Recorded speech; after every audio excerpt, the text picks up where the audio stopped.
Second story, I would say, is this one. This was a fascinating one. We had a guy that was in hospital, and he was dying, and I had to go and break the news to him. We discovered he had cardiac failure and renal failure together, which is a classic. When you get really bad heart failure, the kidneys fail too. And I had to go and tell him that we thought he had a few days. And it wasn't good, and the picture wasn't good. The blood pressure was low, everything was falling apart. And all the nurses, because he was a poorly lad, all the nurses would say, why don't you just let him rest? He's barely in and out of consciousness, why don't you just let him rest? Just let him go, you know? He doesn't need to know. Let him spend the last few days, you know, just at peace. And you wrestle with this one.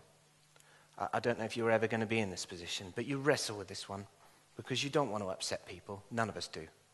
None of us want to upset people. None of us want to hurt people.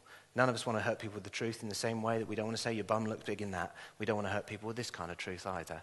But I'm a believer in giving somebody a chance, you know, to handle things. I always think people can cope with more than I understand sometimes or realize. So I walked in and I said, do you want to know what's going on? And asked him a few questions, and I told him. And he turned around to me and he says, you must call my son. You must call my son. I said, I didn't know you had family around. I thought the family had visited. And I said, no, you must call my son.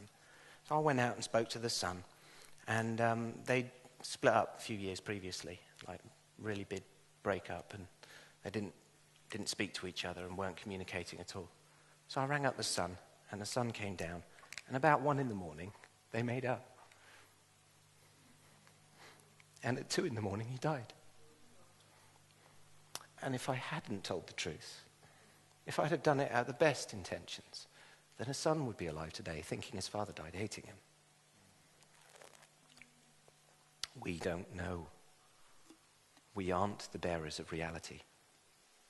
We aren't the ones that have all the insight and the wisdom and the knowledge.